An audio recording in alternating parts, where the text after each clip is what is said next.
টক দই বা কি জানি বলে লেবুর রস।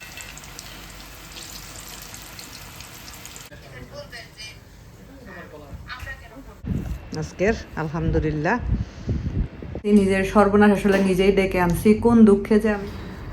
আসসালামু আলাইকুম, আশা করছি সবাই ভালো আছেন। আমরাও আলহামদুলিল্লাহ ভালো আছি। আজকে দ্বিতীয় রমজানের ইফতারের আয়োজন চলতেছে। ইফতার ছাড়া তো আসলে এখন আর ব্লগ ওইভাবে দেখানোর কিছু নেই, তো এটা মেইনলি আমার জন্য করতেছি। আমি কিছু পিঠা ব্রেড নিয়ে আসছিলাম, আমি যখন বানাবো তখন পিঠা ব্রেডটা দেখাবো আপনাদেরকে। এখানে চিকেনগুলোকে আমি ছোট ছোট করে কাট করে নিয়েছি, যেরকম করে ছোট ছোট করে কাট করে নিয়েছি, পানিটা একদম শুকিয়ে এরকম করে করে কাট করে নিয়েছি। চিকেনটাকে হাফ অ্যান আওয়ার মতো ম্যারিনেট করলেই হয়ে যাবে। লবণ দিয়ে দিলাম। ম্যারিনেশনের জন্য আমার রেডিমেড আছে মশলা, আমি সেটাই দিব। তো দিয়ে দিচ্ছি মরিচের গুঁড়া। মরিচের গুঁড়াও খুবই সামান্য, কারণ আমি এখানে বারবিকিউ মশলা অ্যাড করব, তো সেজন্য দেখা যাবে যে বারবিকিউ মশলাতে মোটামুটি ভালো একটা ঝাল থাকে। আর দিয়ে দিচ্ছি আমি টক দই। টক দই না থাকলে আপনারা লেবুর রসটাও দিতে পারেন, সমস্যা নেই। আমি পানি ছাড়ানো টক দই দিয়ে দিলাম। তারপরে দিয়ে দিচ্ছি আমি বারবিকিউ, এই যে এটা হলো বারবিকিউ মশলা আর কি। আপনারা বারবিকিউ মশলা যদি না থাকে কোনো সমস্যা নেই, বাসায় যে কোনো কাবাব মশলা যে কোনো কিছু থাকলে সেটা দিতে পারেন। আবার কিছু যদি না থাকে তাহলে মরিচের গুঁড়া, টক দই বা কি জানি বলে লেবুর রস, যে কোনো একটা। তারপরে একটু গরম মশলার গুঁড়া, একটু যদি চাট মশলা থাকে, এই সব আর কি স্পাইস টাইপের আর কি, যেগুলো স্পাইসি টাইপের মশলাগুলো দিলেই হয়ে যাবে। তো আমি যে খুব সুন্দর করে এটাকে এখন মাখিয়ে, এরকমই, আর কিছু দেওয়া লাগবে না এখানে, এই যা দিয়েছি এটাই এনাফ। মাখিয়ে আমি এখন এটাকে হাফ অ্যান আওয়ার বা 1 আওয়ারের জন্য রেস্টে রেখে দিব। তারপর এটাকে জাস্ট হালকা তেলে ফ্রাই করে পিঠার মধ্যে মানে ব্রেডের মধ্যে দিলেই হয়ে যাবে আর কি। তো ঠিক আছে, এটা এভাবে থাক। আমি এখন শরবতের প্রিপারেশনটা করে রাখি, আর ভাজাভাজিগুলো ইফতারের আগে করব। এখনও প্রায় 2 ঘন্টা মতো বাকি আছে ইফতারের, তো এটাকে আগে রেডি করে রাখলাম। এখন আমি আমার শরবতটা রেডি করব। আমার শরবতটা রেডি করার কিছু নেই, আমি জাস্ট শুধু এই যে চিয়া সিডটা পানিতে ভিজিয়ে রেখে দিব, এটা এখন আমি ফ্রিজে রেখে দিব। জাস্ট খাওয়ার আগে আমি যে এটা বানিয়ে রেখেছি সব কিছু দিয়ে একটা আইস কিউবের মতো করে রেখেছি, ওটার আমি রেসিপি শেয়ার করেছি। জাস্ট খাওয়ার আগে ওইটা 2টার মধ্যে দিয়ে দিব, বাস আমার শরবত রেডি। তো ঠিক আছে, আমি এটাকে এখন রেখে দিই। আর তোষানের বাবার শরবতটা রেডি করে রাখবো। শরবত আর রেডি করা কি দেখাবো, রুয়াবজার শরবত আর ট্যাংয়ের শরবত, যার শুধু সাথে একটু চিনির বদলে গুড় অ্যাড করব। চিনি তো খাই না, গুড়টা খাই, গুড়টাই অ্যাড করে দিব। তো ঠিক আছে, এটাকে রেখে দিই ফ্রিজে।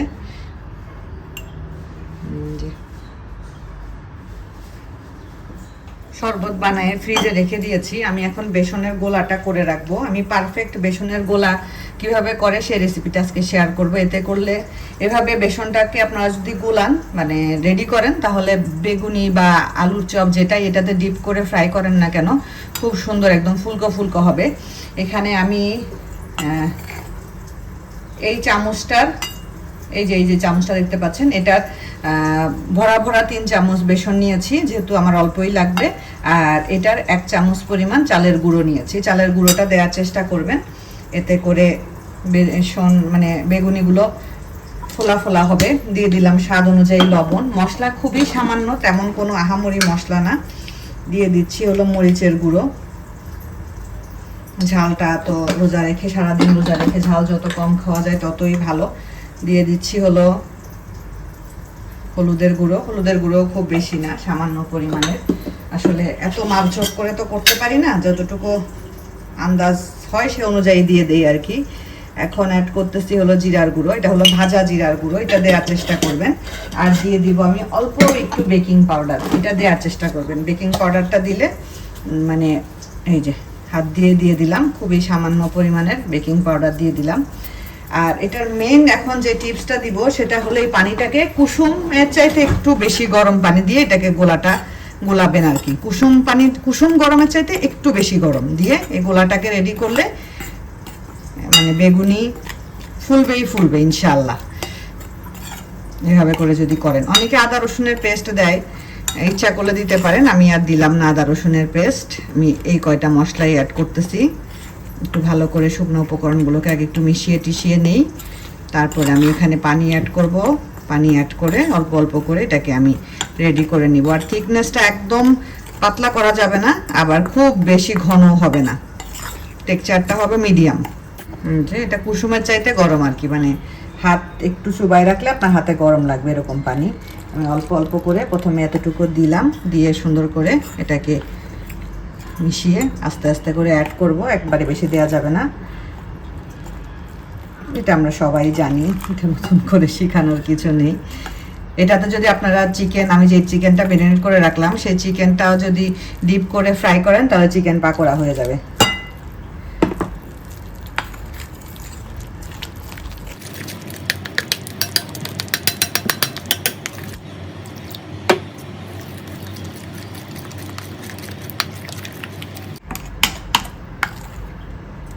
এই যে থিকনেসটা এরকম হবে, এই যে দেখে বুঝতে পারতেছেন এরকম একটা থিকনেস হবে। তো এটাকে আমি এখন রেখে দেই, এরকম করে বানিয়ে 15 থেকে 20 মিনিট রেখে দিলে আরও ভালো। অনেকে এখানে কালো জিরা দেয়, ভালো লাগে খেতে কালো জিরা দিলে, তো সঙ্গে বাবা লাইক করে না, এই জন্য আমি আর দিলাম না। অল্প একটু ইচ্ছা করলে আপনারা কালো জিরা দিতে পারেন।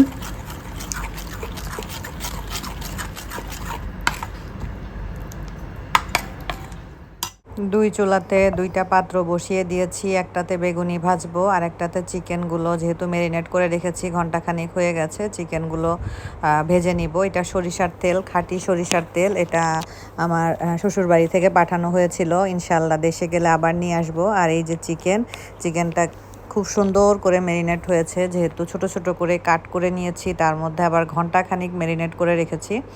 এই যে গতকালকের এই তেলেই ভাজা হয়েছিল, তো খুব একটা হয়নি তেল, আর উপর থেকে যা ছিল সেগুলো একটু তুলে নিলাম। এখন বেগুনিটাকে ঠিক এইভাবে করে দিয়ে দিব, মানে বেগুনি একবার ডিপ করে বেগুনি থেকে চেষ্টা করবেন যে বাড়তি বেসনগুলো ছাড়িয়ে নিতে। এই যে দেখেন কি সুন্দর করে এক একটা বেগুনি ফুলে উঠবে। এভাবে করে যদি আপনারা ব্যাটারটা রেডি করেন, আর অবশ্যই ব্যাটারটাতে একটু গরম পানি দিয়ে ব্যাটারটা গোলানোর চেষ্টা করবেন, আর বেকিং পাউডার যদি একটু দেন, প্রত্যেকটা বেগুনি আপনার ফুলবে। আর ব্যাটারের থিকনেসটা আপনাকে একটু খেয়াল করতে হবে, খুব বেশি পাতলা হয়ে গেলে ওই সময় দেখা যায় যে ব্যাটারটা ঠিক মতো বেগুনির গায়ে লাগে না। আর বেগুনগুলো কিন্তু পানি থাকা যাবে না, মানে বেগুনের গায়ে কোনো পানি থাকা যাবে না।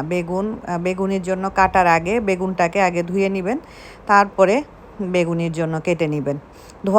কাটার পরে ধোয়া যাবে না। তো এই যে এগুলো ভেজে নিচ্ছি সুন্দর করে। চিকেনগুলো আমার ভাজা হয়ে গেছে, আমি চিকেনগুলোকে একটু পোড়া করে ভেজেছি। এর মধ্যে এখন আমি সস দিয়ে এটাকে মাখাই নিচ্ছি। থাউজেন্ড আইল্যান্ডের সস দিলাম, তারপরে দিয়ে দিচ্ছি মেয়োনিজ। থাউজেন্ড আইল্যান্ডের সস না থাকলে সমস্যা নেই, আপনারা mayonnaise, tomato sauce, chilli sauce এগুলো দিতে পারেন, কোনো সমস্যা নেই। একটু তেঁতুলের কাত যদি থাকে, একটু তেঁতুলের কাত, বা তেঁতুলের সস যদি থাকে, একটু তেঁতুলের সস।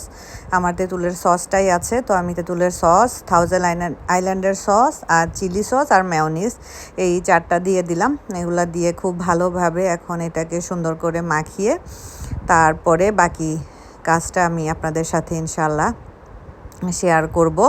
তো এর মধ্যে যদি কেউ একটু ভেজিটেবল দিতে চান, যেমন লেটুস, তারপরে কাঁচা ক্যাপসিকাম, এগুলো যদি দিতে চান এগুলো দিতে পারেন, আমি শুধু শসাটা দিব। তো এই যে পিঠা ব্রেড কিনে নিয়ে এসেছিলাম, পিঠা ব্রেডটা 2টা এখন একটু ছেঁকে নিচ্ছি, হালকা একটু ছেঁকে নিব, কারণ এটা তো আসলে প্যাকেটজাত, একটু ঠান্ডা, একদমই ঠান্ডা ধরতে গেলে, তো একটু ছেঁকে নিলে ভালো আর কি।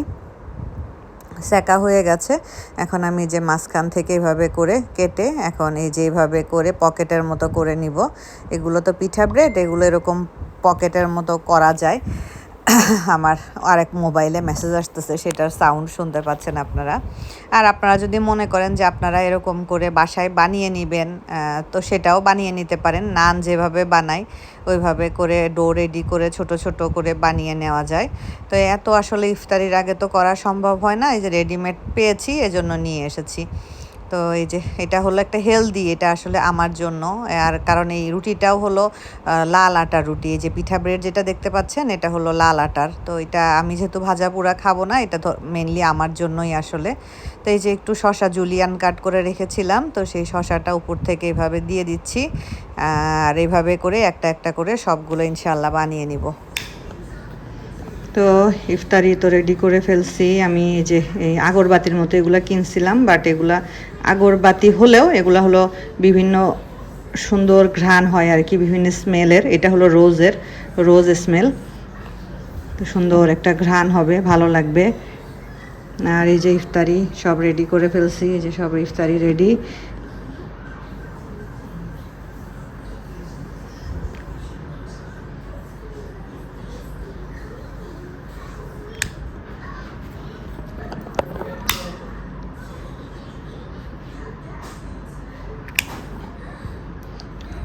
সুন্দর একটা ঘ্রাণ আসবে, ভালো লাগবে। আর এই তো ইফতারি, রাশেদা ভাবি আজকে ইফতারি পাঠাইছে, ভাবি ফ্রাইড রাইস পাঠাইছে, চিকেন ফ্রাই পাঠাইছে, ওইটা পরে খাওয়া যাবে, এখন না। আর হলো ইয়ে পাঠাইছে, কি যেন একটা শরবতের মতো পাঠাইছে, শরবতটা খাবো দেখি ইনশাল্লাহ এখন। আর তোষানের জন্য রেডি করে দিচ্ছে। হ্যাঁ, ওইটা তুমি খাইতে পারবে না, পুদিনা পাতার। এটা দেখি আম্মু ট্রাই করবো, এই জন্য আমার গ্লাস নিয়ে আসছি। আর এটা আমার এই যে সেই ড্রিঙ্ক, হেলদি ড্রিঙ্ক, এটা হলো ড্রিঙ্ক। আর এই তো সব ইফতার রেডি। আজকে ভাজা পোড়া একদমই কম, কারণ আমি খাবো না, তোষানও খুব একটা খায় না, তোষানের বাবা খাবে, তো খুবই কম ভাজা পোড়া।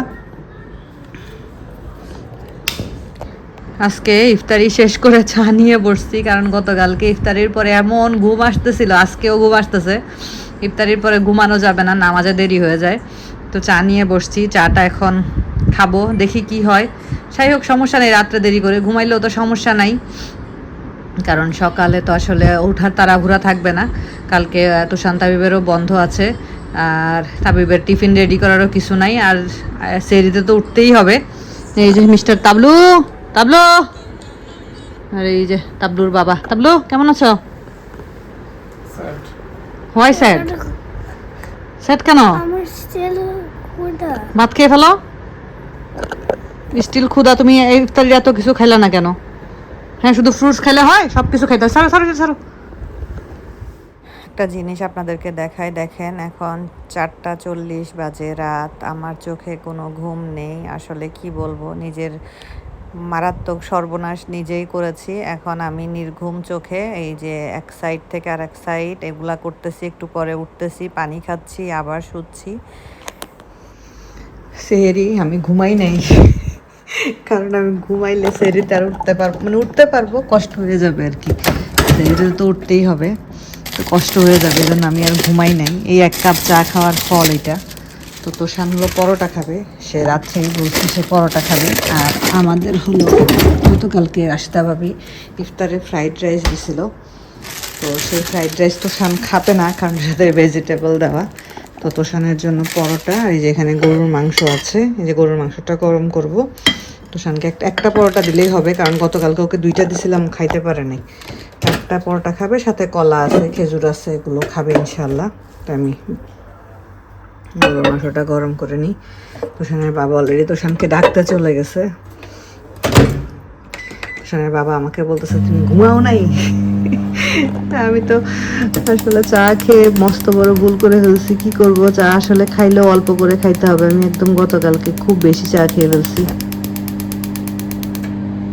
ঠিক আছে, তাহলে ইয়ে করি, পরোটাটা ভেজে দেই ছেলের। এই যে মিস্টার তোষান সাহেব ঘুমাচ্ছে। আচ্ছা, আজকে তো স্কুল নাই, সেহরি খেয়ে নামাজ পড়ে সুন্দর ঘুমাই যাবা।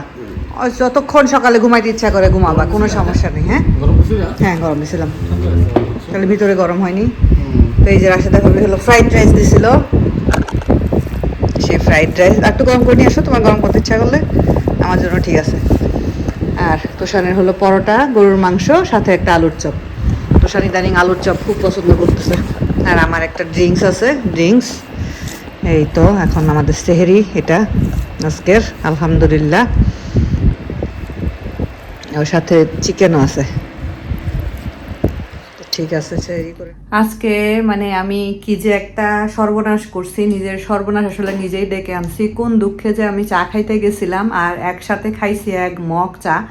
এই 1 মগ চা খেয়ে আমি সারাটা রাত আছে ঘুমাইতে পারি নাই, মানে ঘুম আসেই নাই আমার, অনেক চেষ্টা করছি। আর রাত তো আসলে ছোট, সরি, রাত তো আসলে আমাদের এখানে ছোট না। আমি সব কিছু শেষ করে 11টার দিকে বেডে চলে গেছি। তাড়াতাড়ি গেছি, 11টার দিকে বেডে গেছি, কারণ ভাবছি যে যেহেতু চা খাইছি, ঘুম আসতে তো একটু সময় লাগবে।